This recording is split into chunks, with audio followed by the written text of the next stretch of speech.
Assalamualaikum warahmatullahi wabarakatuh.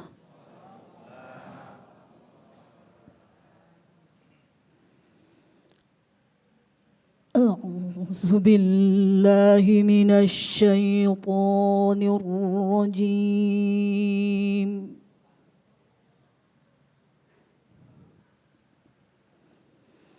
Bismillahirrahmanirrahim.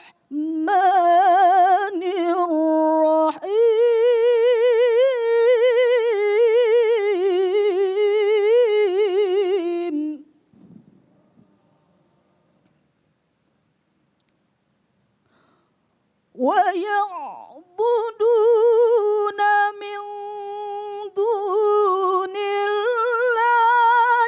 ma la yadurruhum wa la yanfa'uhum.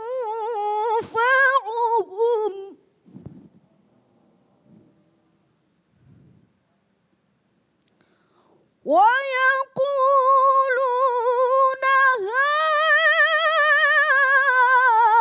haulai syufa'auna 'indallah.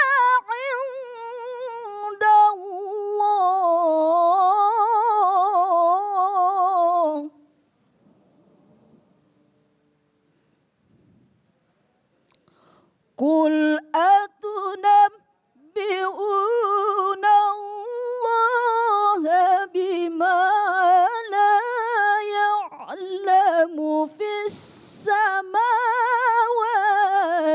wa la fil ardh.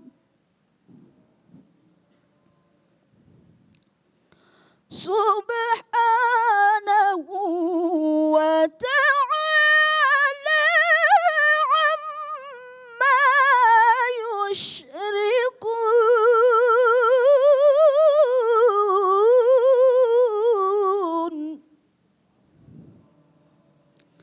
Subhanahu wa ta'ala amma yushrikun.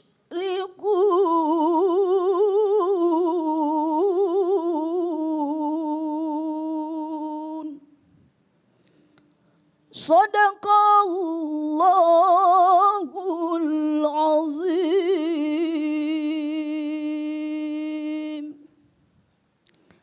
Assalamualaikum warahmatullahi wabarakatuh.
Wabarakatuh. Alhamdulillahirabbil alamin. Allahumma shalli ala sayyidina Muhammad wa ala ali sayyidina Muhammad. Bersyukur kita dipertemukan kembali dalam silaturahim kita Majelis Ilmu Damai Indonesiaku yang kali ini disiarkan kembali dari Masjid Al-Ikhlas Komplek Bappenas Kecamatan Sawangan Kota Depok. Alhamdulillah telah hadir guru-guru yang kita cintai, Ustadz Zaki Mirza, Ustadz Yusya Hakam. Beliau adalah putra dari Kiai Haji Haris Hakam. Alhamdulillah telah siap untuk berbagi ilmu kepada kita dengan tema yang sangat menarik sekali, banyak meminta tetapi tidak mengabdi kepada Allah. Bagaimana mungkin kita bisa melakukan perbuatan yang sangat tercela ini? Itulah tema yang kita angkat dalam kesempatan kali ini. Tentunya masih bersama kami, Damai Indonesiaku yang dipersembahkan oleh Sarung Wadimor, tentu sarung kita. Selamat mengikuti.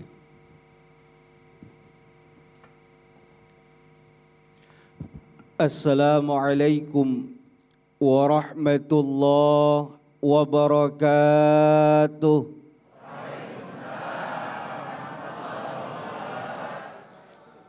Bismillah walhamdulillah wassalatu wassalamu ala rasulillah Muhammad ibni Abdillah wa ala alihi wa sahbihi wa mawalah amma ba'du. Hadratil mukarramin, para alim ulama, para guru, para habaib tokoh masyarakat, wabil khusus salam hormat dan takzim sama-sama kita sampaikan kepada guru kita Al-Mukarram wal Muhtaram Ustadz Zaki Mirza, guru kita Ustadz Agung Izul Haq, segenap DKM Masjid Jami Al-Ikhlas, bapak-bapak, ibu-ibu, dan para pemirsa setia Damai Indonesiaku dimanapun Anda berada. Bu, sehat? Bapak sehat, Bapak? Ketika seorang manusia terlahir ke alam dunia, maka harus dia sadari dengan sesadar mungkin kalau dunia yang dia tempati itu adalah darul bala, tempatnya ujian, negerinya cobaan. Sehingga tidak seorang pun di muka bumi ini, siapapun dia, hatta kekasih Allah, sepanjang hidupnya dari mulai lahir sampai dengan meninggal dunia merasakan kenikmatan terus, tidak mungkin. Karena apa? Karena satu saat pasti dia pernah merasakan yang namanya cobaan. Ibu, di dunia enggak selamanya senang terus, satu saat pasti ada ujian. Bapak yang pedagang tidak selamanya untung, satu saat pasti merasakan kerugian. Ini dunia, ada kebahagiaan, ada kesengsaraan, ada ujian, ada kenikmatan. Ini mengisyaratkan kepada kita kalau kita ini bukan Tuhan tapi seorang hamba. Makanya watak seorang hamba itu dasarnya adalah butuh. Maka kita butuh kepada zat yang maha kuasa. Siapa yang maha kuasa? Allah Subhanahu wa ta'ala. Maka indikasi kita butuh kepada Allah Subhanahu wa ta'ala adalah dengan intensitas kita berdoa, munajat, minta kepada Allah Subhanahu wa ta'ala. Hadirin jamaah yang dimuliakan Allah, para pemirsa yang dirahmati Allah. Oleh karena itu, jangan sampai di dalam kehidupan ini kita enggak berdoa, enggak minta sama Allah. Karena Nabi kita Muhammad SAW dalam hadis sahihnya yang diriwayatkan oleh Imam At-Tirmizi dalam kitab sunannya, Nabi mengatakan ad-du'a mukhul ibadah. Dalam riwayat yang lain mengatakan ad-du'a huwal ibadah. Doa itu ibadah. Salah satu bentuk ibadah kita seorang hamba kepada Allah dengan banyaknya kita berdoa dan minta kepada Allah. Yang perlu kita catat, seorang yang mengaku hamba tapi dia tidak mau meminta dan berdoa kepada Allah, maka dia dicatat sebagai hamba-hamba yang sombong. Hamba-hamba yang sombong. Jadi yang sombong itu bukan batorul hak saja, bukan orang-orang yang menolak kebenaran. Orang yang sombong itu bukan hanya yang gomtunas, yang meremehkan kehidupan orang lain. Tapi orang yang tidak mau berdoa kepada Allah, maka dia juga termasuk golongan hamba-hambanya yang sombong. Siapa yang bilang sombong? Allah yang mengatakan sombong. Dalam Al-Quran Allah mengatakan, innalladzina yastakbiruna an ibadati sayadkhuluna jahannama dakhirin.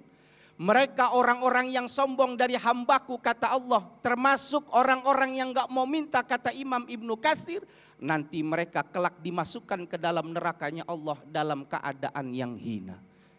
Jangan lupa berdoa,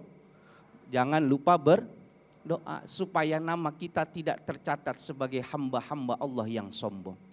Bahkan Al-Imam Ahmad bin Hambal dalam kitab Musnadnya mengatakan, satu ungkapan yang disampaikan oleh baginda Nabi besar Muhammad sallallahu alaihi wasallam, Nabi mengatakan, laisa syai'un akrama 'ala Allah taala minad du'a. Tidak ada sesuatu di dunia ini yang paling Allah cintai bila dibandingkan dengan doa.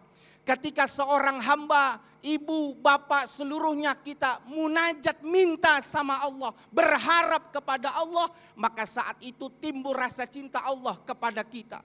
Bahkan sampai-sampai Allah mengatakan kepada Jibril, ya Jibril la ta'jal bi qada'i hajati abdi. Ya Jibril, jangan cepat-cepat kambuli doa hamba-hambaku itu. Kenapa?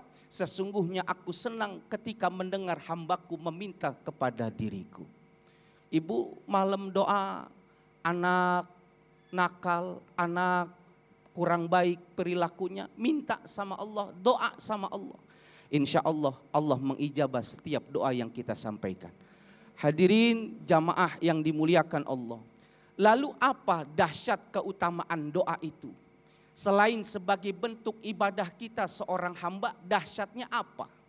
Salah satunya adalah apabila orang terus menerus berdoa minta kepada Allah, tidaklah satu ketetapan Allah bisa dirubah dengan adanya doa yang dilakukan terus menerus.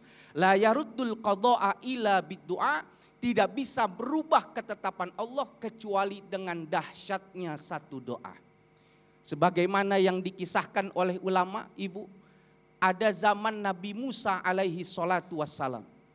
Pada zaman itu ada seorang ibu-ibu masih muda, umurnya 45 tahun. 45 tahun masih muda apa masih muda ibu?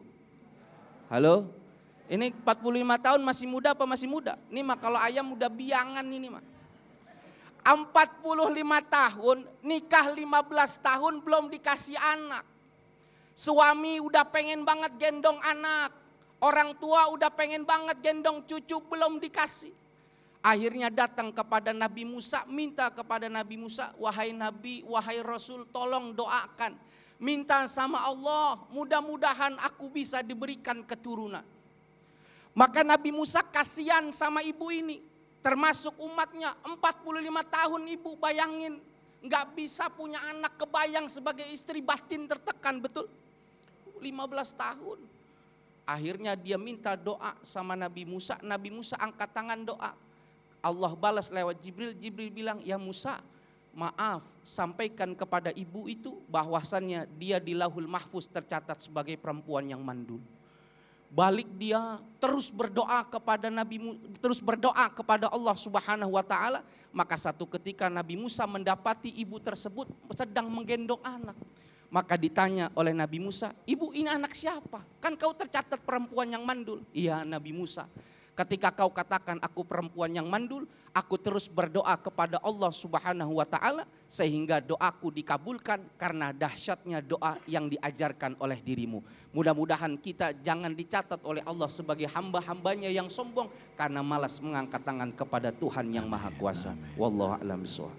Terima kasih Ustadz yang kembali mengingatkan kepada kita betapa dunia sesungguhnya adalah ladang ujian. Ujian tentu saja akan melahirkan kesedihan, kebahagiaan, tetapi orang yang pandai adalah orang yang terus meminta jawaban kepada Allah Subhanahu wa taala.